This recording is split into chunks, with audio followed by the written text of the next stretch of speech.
저는 오늘 같이 교독한 고린도전서 15장 말씀 중심으로, 특히 8절, 9절, 10절, 11절 말씀 중심으로 위대한 대성 사도의 삶을 묵상하면서 은혜 받고자 합니다. 은혜 길을 축원합니다.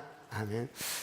어느 시골 마을 조그만 교회에 이자 집사님이 한 분 계셨어요. 남편은 시골 초등학교 소사, 즉 관리하는 일로 일하시고, 또 아내 되는 여자 집사님은 열심히 대지를 걸려서 저 외지에 나가는 아이들 뒷바라지 하는데 열심히 살았습니다. 그런데 이 참 여자 집사님이 상주 여자들처럼 참 부지런했어요.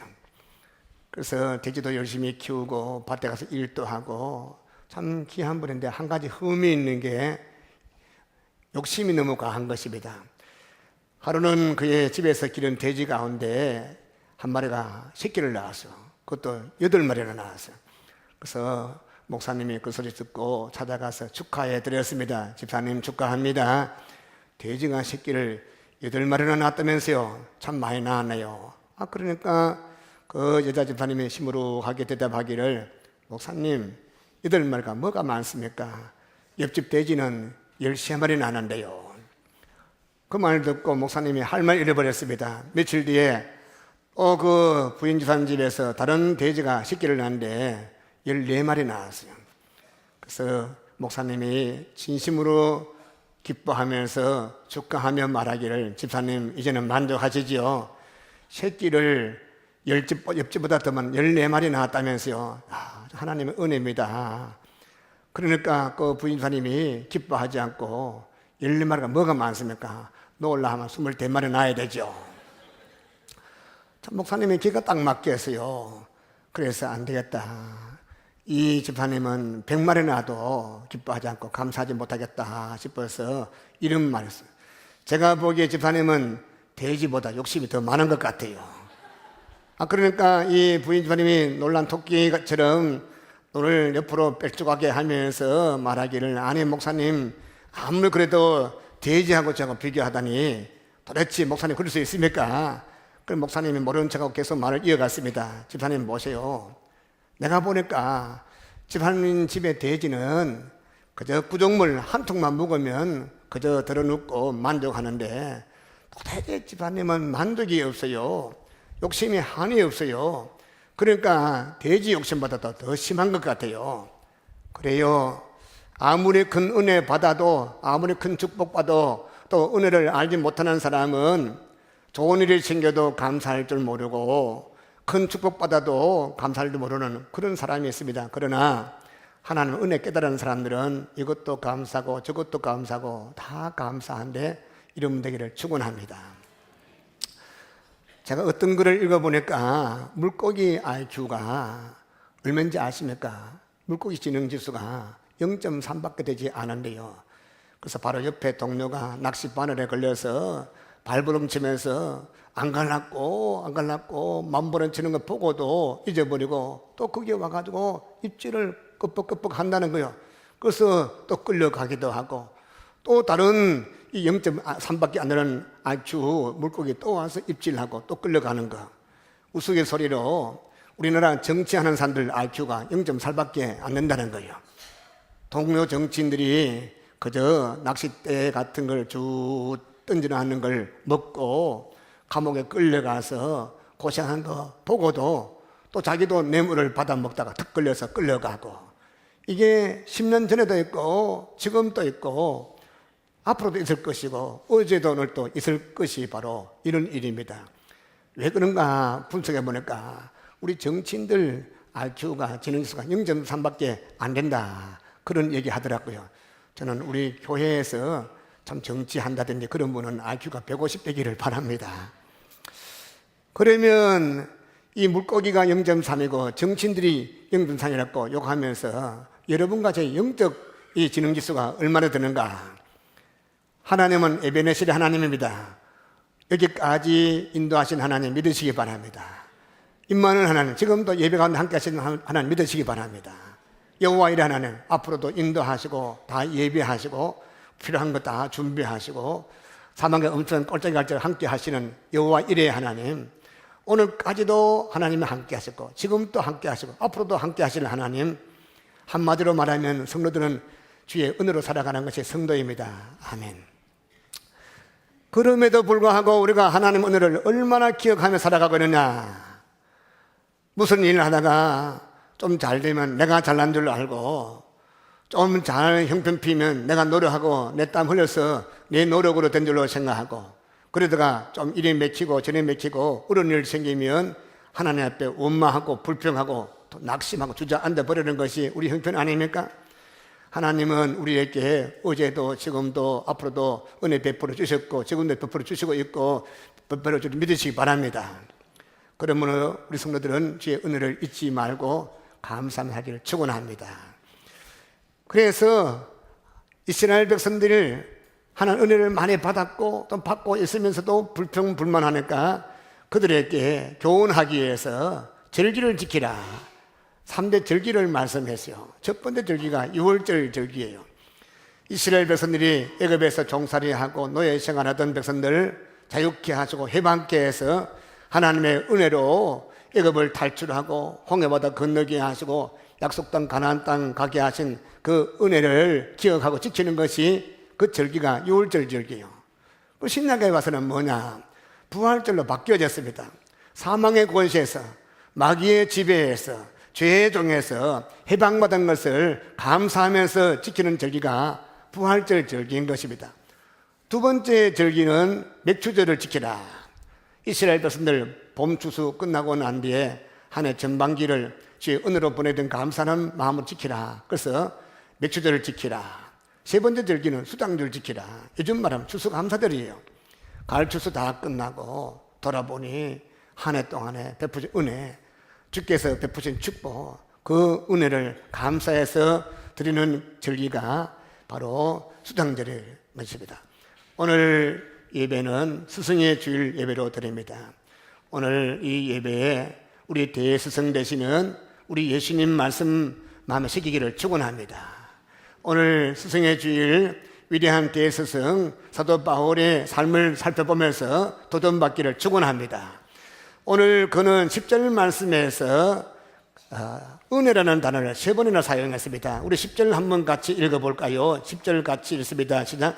그러나 내가 나된 것은 하나님 은혜로 된 것이니 내게 주신 그의 은혜가 헛되지 아니하여 내가 모든 사도보다 더 많이 수고하였으나 내가 한 것이 아니요 오직 나와 함께 하신 하나님의 은혜로라. 아멘. 우리가 책을 읽을 때 그 책의 주제를 알아야 되는데, 주제 아는 방법 중에 하나가 자주 나오는 단어를 보면 이게 주제가 되겠구나, 그걸 중심 단어, 핵심 단어를 하죠. 오늘 10절 말씀에서 은혜라는 단어가 3번이나 반복되어 나옵니다. 이 한 가지만 보더라도 사도 바울이 얼마나 하나님의 은혜에 감격하고 감사하는가 알 수가 있어요. 그렇습니다. 나의 나 된 것은 하나님의 은혜로 된 것이니 바울의 고백이 저와 여러분 고백되기를 축원합니다. 우리도 하나님 은혜를 깊이 깨닫고 보답하는 심령으로 충성하기를 축원합니다. 그래서 바울의 귀한 삶을 살펴보는데 간략하게 3가지 생각해봐요. 첫 번째, 바울의 과거에 대해서 살펴볼까요? 9절 말씀을 보겠습니다. 우리 9절도 같이 읽겠습니다. 자, 나는 사도 중에서 가장 작은 자라. 나는 하나님의 교회를 박해했으므로 사도라 칭함받기를 감당하지 못할 자니라. 바울은 누가 뭐라 해도 위대한 사도임에 틀림없습니다. 우리 기독교 역사상 예수님 다음에 위대한 사람 누구냐? 베드로를 꼽지 않고 바울을 꼽습니다. 가는 데마다 복음을 전하고 교회를 세웠어요. 성경의 문을 열어 제꼈습니다. 가는 데마다 교회를 세웠습니다. 그리고 성경을 썼습니다. 참 하나님께서 주신 귀한 말씀 마태복음부터 요한계시록까지 신약성경 27권 가운데 13권을 썼습니다. 어떤 분은 히브리서까지 포함하면 14권 썼다. 그리고 자기 몸을 아끼지 않고 드렸습니다. 나중에는 목숨 바쳐서 순교까지 했습니다. 그는 위대한 사도 중에 사도였습니다. 그럼에도 불구하고 그는 본문에서 뭐라 했습니까? 자기 스스로 사도 중에 지극히 작은 자라. 심지어 나는 사도라 칭함밖에 감당치 못할 자라. 그런 표현을 했어요. 왜 그렇습니까?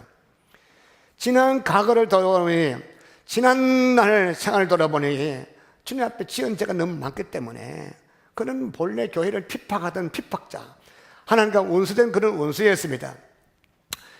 영국의 대문호였던 셰익스피어가 한 번은 친구 집을 방문하게 되었습니다. 그 친구는 위대한 화가였습니다. 특히 그 친구가 잘 그리는 그림은 자기 얼굴을 잘 그렸습니다. 그 자화상이 참 많아요.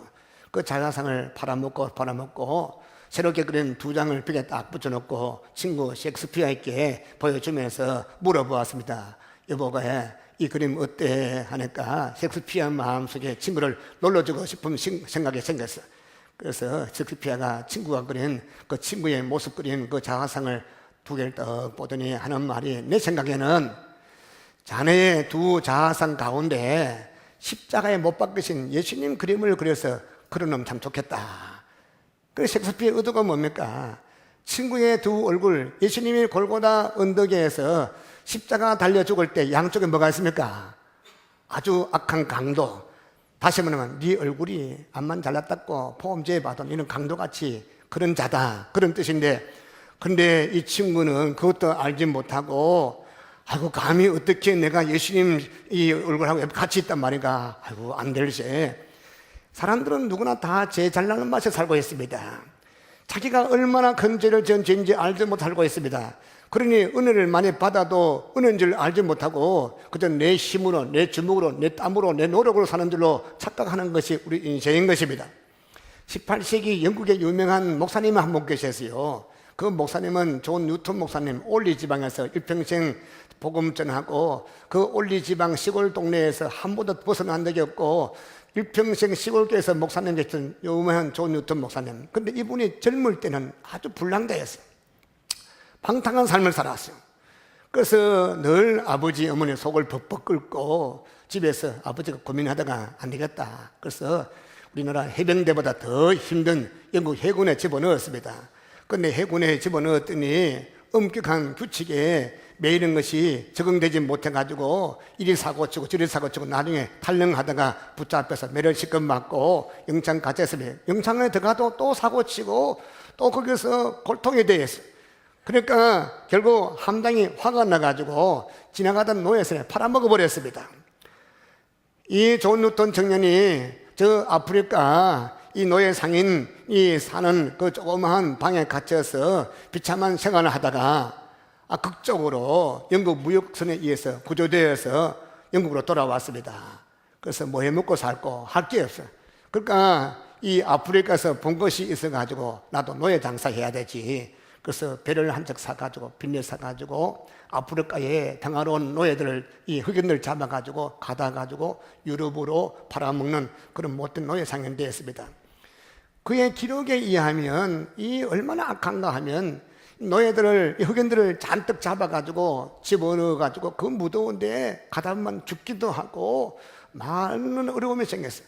너무너무 심심하니까 간판에 술을 마시고 재미가 없으니까 노예를 하나 끄집어 올려가지고 옷을 벗기고 채찍질로 때리면 피가 줄줄 나옵니다. 살찜이 떨어져서 이 바다에 떨어지고 피냄새가 나니까 상어들이 막 쫙 따라붙입니다.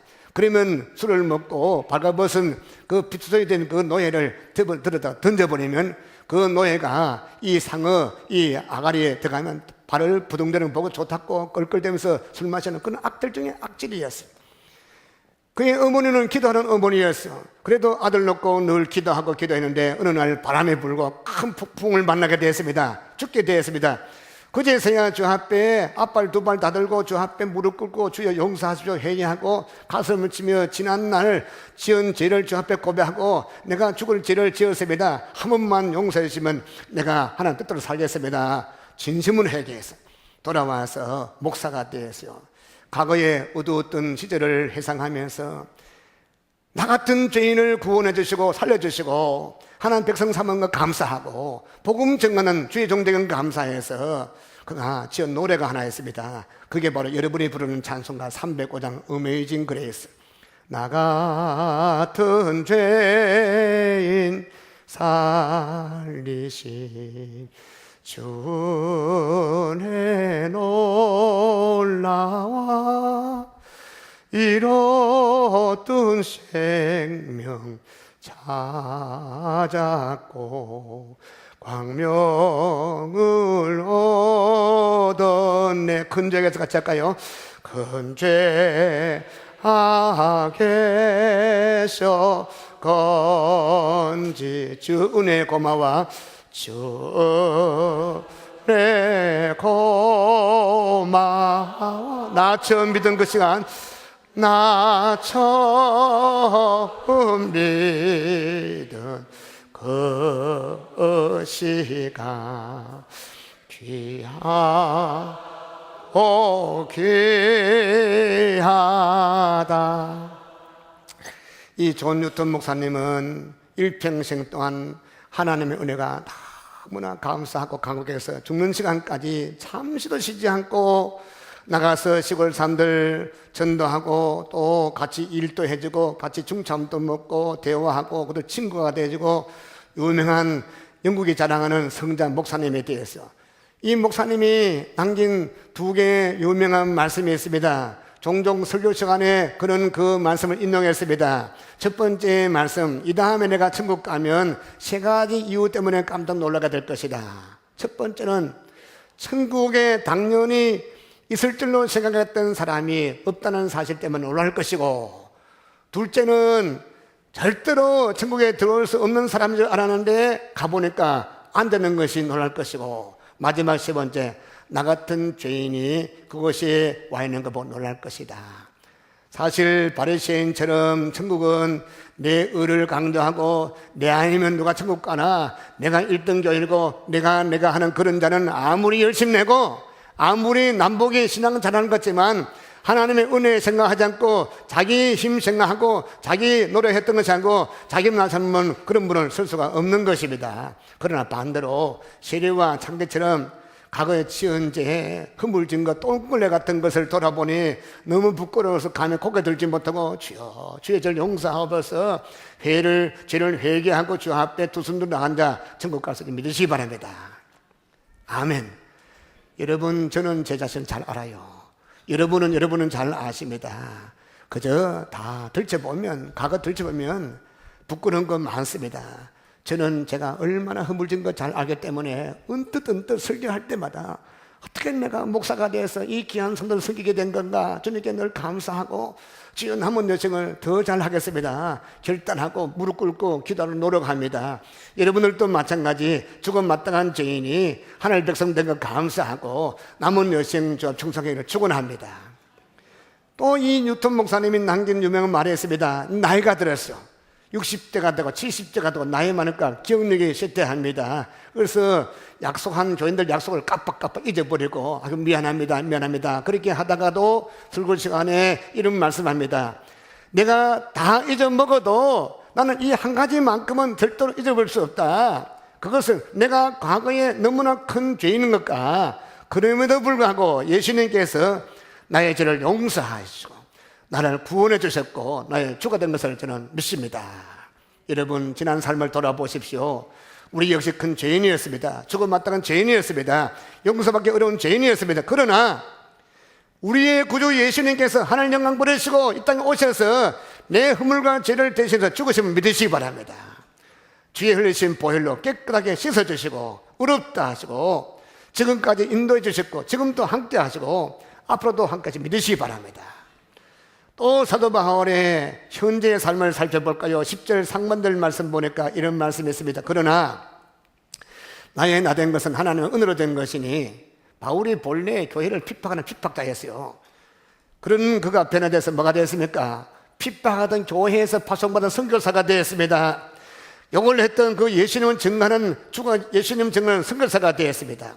엄격한 의미에서 사도라는 것은 어떤 데 사도입니까? 살아생일에 예수님을 만나고 예수님과 교제했던 사람이 사도가 될 수 있는데, 이 사도 바울은 젊을 때에 예수님 살아계실 때 교회를 욕하고 예수님 핍박하고 뒤에서 욕을 했던 그런 자 아닙니까? 나도 스테반이 핍박당하고 순교당할 때 두목 역할을 한 자가 아니었습니까? 교회가 참으로 잘 나갈 때, 부흥될 때 교회를 흩어버리고 사람을 죽이고, 그것도 모자라가지고 시리아 수도 다마스커스 그들 따라 올라가가지고 끄집어내가지고 그들 잡아다가 감옥 같은 그런 못된 사람 아닙니까? 그런 그에게 언제 부활하신 예수님이 나타나서 만나 주었습니까? 여러분, 고린도전서 15장 말씀을 부활장이라, 그게 보면 사도 바울이 부활하신 예수님을 만났다 그걸 말씀하고 있어요. 성경 갖고 오셨으면 15장 3절부터 8절 한번 보실까요? 15장 3절부터 8절 한번 보십시오. 우리 교독을 하겠습니다. 제가 먼저 했습니다. 내가 받은 것을 먼저 너희에게 전하였노니 이는 성경대로 그리스도께서 우리 죄를 위해 죽으시고 개방에게 보이시고 후에 12 제자에게와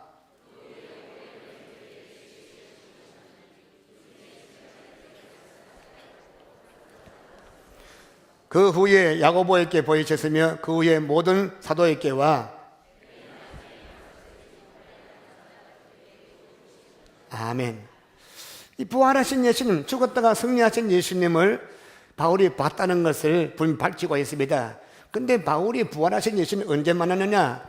이 사도행전 기록을 보면 바울이 예수님 만난 기록이 한 3번 정도 나오는데 첫 번째 기록은 9장에 나옵니다. 스데반을 돌로 쳐 죽인 일에 앞장서서요. 그걸 만족하지 않고 대제사장 공문을 받아가지고 말을 타고 부하들을 데리고 저 다마스커스로 말을 타고 올라가다가 갑자기 빛이 쫙 비쳤죠. 그리고 소리가 났습니다. 사울아 사울아 네가 나 비판하냐? 당신 누구신데요? 나는 네가 비판하는 예수다. 그때 예수님 만나게 되었어요. 그 다음 두 번째는 사도행전 18장에 나오죠.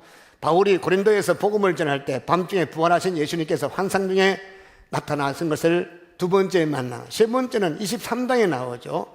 공회 앞에 섰습니다. 그때 바울이 두려워서 예수님이 나타났습니다. 바울에게 말씀하십니다. 기록에 의하면 11절 말씀, 그날 밤에 주께서 바울 곁에 서서 이르시되 담대하라. 내가 예루살렘에서 나의 일을 증거한 같이 앞으로 로마에 가서도 증거하여야 하리라. 바울이 원래는 교회를 핍박하던 핍박자, 그러나 이제는 그가 부활을 예수 부활을 증거하는 사도로는 직분을 얻게 되었습니다. 전적으로 그가 잘나 쓴 것은 하나님 은혜로 된 것임을 그는 고백합니다. 마찬가지 오늘 우리 일부 예배 참석했던 우리 교사들, 또 오늘 우리 직분 받은 여러분들, 또 구원받아 주의 백성대에서 나가서 전도는 전도되는 우리 성도들 다 주의 은혜를 믿으시기 바랍니다. 한국교회 140년 역사 가운데 위대한 인물이 참 많이 있어요. 그 인물 가운데 김익도 목사님이 계십니다. 이분은 유명한 능력자입니다. 부흥사입니다. 또 유명한 이 서울 성동교회, 지금은 뭐 성동교회 오래된 역사된 한 2,000명, 3,000명 들떡말떡 하는데 김익도 목사님이 목양할 때는 2만 명 모였다 했어요. 그 당시 2만 명 엄청난 것입니다. 물론 부흥회 때 모였지만 평상시에도 많이 모인 교회였습니다. 그런데 이 김익도 목사 원래 깡패야. 소문난 깡패. 요즘 말하면 조폭, 두목이었습니다. 그래서 동네 사람들이 장날 2일날이니 7일날이니 장날 갈 때마다 사람들 비나이다 오늘 김익도 그놈 자식 안 만나게 해주십시오. 만나면 다 뺏기고 얻어 터지고 그날 공치는 날, 그래서 장군들이 올라갈 때마다 비나이다 산신령이요 제발 김익도 안 만나게 해주십시오. 그러니까 평양성에서 김익도 하면 지가 떨리는 그런 사람인데, 그런데 이 사람이 예수님 만나고 거듭나고 변화되어서 저 사람 되었습니다. 그래서 늘 괴롭혔던 사람을 찾아다니면서 얘기합니다. 여보게나 과거에 자네를 괴롭혔던 김익도 이미 죽었네. 이게 서 있는 나는 새롭게 거듭난 김익도네. 그러므로 내가 예수 믿듯이 나같이 예수 믿게나. 참 전도를 참 많이 했어. 또 많은 자들 앞에서 장에 가서도 장군들 앞에 막 설교하면 여러분 과거에 괴롭힌 거 참 죄송합니다. 죽을 죄를 지었습니다. 근데 그 김익도 죽었어요. 이제 지금 서희는 이 김익도는 그 옛날 김익도가 아니에요. 새로운 김익도입니다. 예수 믿고 새로 거듭난 김익도입니다. 그러니까 아주 못된 아주머니 하나가 한번 시험해나 보자 해가지고 추운 겨울날인데 찬물을 한 바가지 갖고 와서 얼굴에 갖다 부었습니다. 그러니까 씩 웃으면서 그 김익도가 하는 말이 목사 되기 전인데, 아주머니, 지금 아주머니가 그 자리에 살아있는 것이 바로 김익도가 죽었다는 증거입니다. 옛날 김익도 당신은 죽었어요. 예수는 내가 믿고 당신이 살고 하나님의 은혜로 완전히 바뀌었습니다. 나도 목사가 되었어요.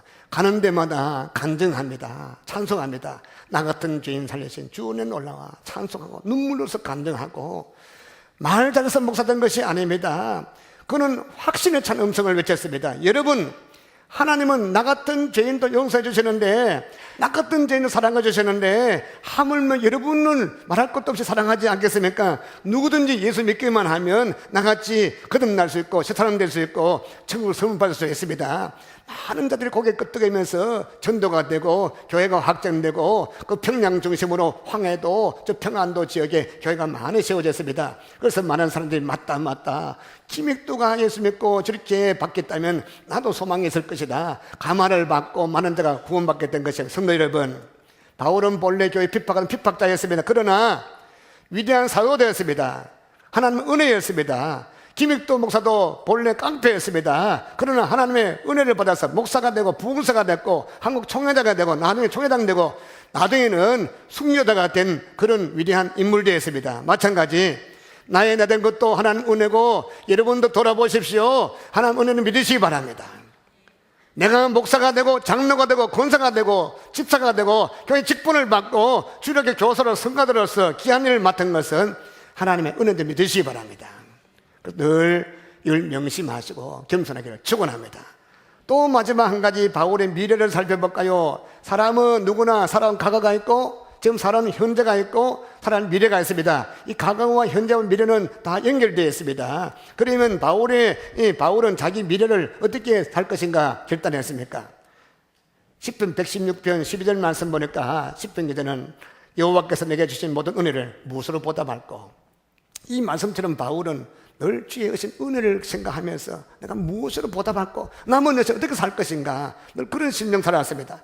그래서 10절 하반절부터 11절 말씀 보면 이런 말씀이 있습니다. 10절 하반절 제가 읽겠습니다. 내게 주신 그의 은혜가 헛되지 아니하여 내가 모든 사도보다 더 많이 수고하였으나 내가 한 것이 아니요 오직 나와 함께 하신 하나님의 은혜로라. 11절 같이 읽어볼까요? 시작. 그러므로 나나 그들이나 이같이 전파하며 너희도 이같이 믿었느니라. 아멘. 바울은 어떤 사람보다도 어떤 사도보다 더 수고 많이 했다 했어요. 그는 전도하다가 핍박을 많이 받았습니다. 매도 많이 받았습니다. 감옥에 여러 번 갇혔습니다. 생명의 위협을 수없이 받았습니다. 때로는 추워 죽을 뻔했습니다. 어떤 들은 먹지 못해도 굶주려 죽을 뻔했습니다. 헐벗고 강위험, 강도의 가지가지 어려움을 당했습니다. 그러나 사도 바울이 전도하기 때문에 받는 어려움, 환난과 핍박을 그것마저도 하나님의 은혜라고 표현했어요. 참 역설적인 표현이죠. 여러분은 그저 뭘 감사하면, 감사한 것 보면 아이고 우리 손자가 이번에 명문대학교 갔습니다. 우리 남편이 진급했습니다. 우리 집에 이런 축복 받았습니다. 송아지 새끼 낳았는데 그것도 쑥놈 낳았습니다. 그래서 감사가 나오는데, 다시 말하면 형통할 때 은혜로 생각하고 감사하고 건강 회복하면 주님께 감사하고 은혜입니다 하는데, 실패하고 어려워지고 또 일이 막히고 저리 막히고 그럴 때 감사 한 분 잘 만나지 못했습니다. 바울은 그런 것조차 감사했습니다. 우리 믿음이 크기를 축원합니다. 그런데 바울이 오늘 본문에서 뭐라 했습니까? 예수님 때문에 당한 수고, 고통, 오히려 하나님의 은혜라. 바울에게는 성공만의 은혜가 아니고 실패도 하나님의 은혜입니다. 건강한 것도 하나님의 은혜고 아픈 것도 은혜입니다. 얼마나 아픈지 웬만하면 기도하지 않을 텐데 작전 기도했어요. 40일인지 모르겠어요. 금식도 했어요. 주여 제발 이 병 좀 고쳐주십시오. 가시로 찌르는 것 같습니다. 제일 아픈 것이 대상포진. 저도 걸려보니까 막 살을 찌는 것 같아요. 이거 참 아마 그런 어려움을 당한 것 같아요. 그래서 주님께 금식 기도하고 작전 기도하니까 응답이 10번만 떨어졌습니다. 바울아 네가 병든 것이 내 은혜다. 내가 병들고 약할 때 내 능력이 내게 임한다. 깨닫게 됐습니다. 이 병든 것도 하나님 은혜구나. 내가 건강해가지고 힘이 넘치면 교만하고 자만하고 주님 배반할 텐데 늘 아프니까 늘 기도합니다. 바울에게는 사는 것도 하나님의 은혜고 죽는 것도 하나님의 은혜고 건강한 것도 주의 은혜고 또 아픈 건 주의 은혜고, 그래서 나중에 주를 위해서 노만 영문 밖에서 피 흘리고 기쁜 마음으로 찬송하며 순교 제물 바친 것도 은혜라 해서 기쁨으로 주 앞에 가게 된 것입니다. 성도 여러분, 우리는 어떻습니까? 하나님이 내게 베푼 은혜가 많고 많은 불구하고 늘 부족해가지고 내가 보기에는 감사를 100분 1000분 할 그런 성도들이 입이 이만큼 나와가지고 늘 감사하고 뭐 돈 띄인 사람 같이 늘 찌그러진 사람이 얼마나 많습니까? 받은 바에 감사하기를 축원합니다. 그리고 받은 귀한 사명의 충성기를 축원합니다. 우리가 받은 은혜 얼마나 큽니까? 이 은혜 감사합시다. 저 전라남도 여수 순천 반란산 끝에 손양환 목사님이 나환자를 함께 살면서 목양했습니다. 근데 6.25 사변 전에 여수 반란 사건 있었을 때 목사님이 아들, 딸 6명인데 큰아들 동인, 둘째 아들 동신이가 고등학교 다녔는데 참 잘생겼어요. 미국 유학 가려고 열심히 공부도 준비하는데, 근데 그 순천 반란 사건 때 이 고등학생 공산당원들이 빙 둘러서서 이 동신 동인군을 둘러서서 살해하겠다 했습니다. 그때 두목이 누구냐? 안재선이라는 그런 고등학생이었습니다. 근데 손 목사님이 큰아들, 둘째 아들 그 죽은 시신 앞에 모든 교인들을 모아놓고 예배할 때 그 조객들에게 이렇게 말했습니다. 내 느낌 봐, 하나님의 은혜 너무나 커서 감사 조건을 제가 가지고 왔습니다. 적어왔습니다. 9가지 조건을 적어서 읽어드리겠습니다. 제가 읽어드리겠습니다. 첫째, 나 같은 죄인의 혈통에서 순교의 자식을 낳게 하셨으니 감사합니다. 두 번째, 허다한 많은 성도 중에 어찌 이런 보배를 내게 맡겨주시는지 감사합니다. 셋째, 삼남 삼녀 중에서도 가장 아름다운 두 아들 장자와 차자를 주님께 순교의 제물 바치던 축복 감사합니다. 넷째, 한 아들의 순교도 귀하다 하거늘 두 아들 순교가 계심을 감사합니다. 다섯 번째, 예수 믿다가 누워서 죽는 것도 큰 축복이라 하거늘 하물며 전도하다가 총살을 당하 순교함을 감사합니다. 여섯 번째, 미국 유학 가려고 준비하던 아들 미국보다 더 좋은 전국 가시니 내 마음 안심되어 감사합니다. 일곱 번째, 내 사랑 두 아들 총살한 원수를 해결시켜 내 아들 삼고자 하는 마음 주심을 감사합니다. 여덟 번째, 내 두 아들의 순교의 열매로 말미암아 무수한 천국 아들들 생긴 것을 감사합니다. 아홉 번째, 이와 같은 역정 속에서 이상 8가지 진리와 하나님의 사랑을 찾으시는 기쁜 마음 주심을 감사합니다. 그 뒤에 자기 아들을 죽인 원수 같던 안재선 그 학생을 용서야 형무소 gat에서 총살 당하기 직전에 찾아갔습니다. 헌병대 앞에 헌병대장께 죽이지 마세요. 죽이지 마시오. 살려주세요. 내 두 아들 대신에 아들 삼겠습니다. 너무너무 감격해가지고 헌병대장이 또 풀어주었습니다. 그리고 신학교 보내서 목사로 만들었어. 최근에 그 안재선 그분도 목사 됐지만 그 아들도 목사에서 좀 간증하고 다니더라. 앞으로 기회가 있으면 우리 교회도 한번 모시고 싶어요. 그리고 손양환 목사님은 예수 사랑을 몸소 실천했던 그런 사람이었습니다. 그래서 우리가 손양환 목사님을 원자탄이라, 무슨 원자탄? 사랑의 원자탄이라. 이 목사님은 늘 바울처럼 늘 하나님 은혜 강조하면서 은혜에 보답하는 심령으로 일평생 살다가 6.25 사변 때 그분도 결국 순교했습니다. 혹시 여러분이 여수 예양원 가보시면 저 바닷가에 그 새 무덤이 있습니다. 두 아들 무덤과 목사님 무덤이 세 번 날 순교당했습니다. 결론 맺겠습니다. 여러분과 제가 살아온 것 돌아보십시오. 다 하나님의 은혜입니다. 은혜가 아니었으면 결코 여기까지 올 수가 없을 것입니다. 지금도 하나님 은혜로 살아가고 있지 않습니까? 저는 이번에 세월호 사건 보면서 아이들 공부 잘하니 뭐하니 그거 말씀하지 마시오. 우리 아내 외삼촌 목사님이 그게 3,000명 큰 교회 목사님이신데 전화해보니까 그 교회도 중고등학생 7명 죽었대요. 6명은 지시는 찾았고 1명 못 찾아가지고 지금 교회는 장로님 4분, 권사님 15명, 안수사 10명 잔치 준비하는데 잔치가 아니야. 교회가 고민 가운데 있습니다. 거기서 말하자 단원고등학교 1등 하는 애도 꼴등 다 죽어버렸어요.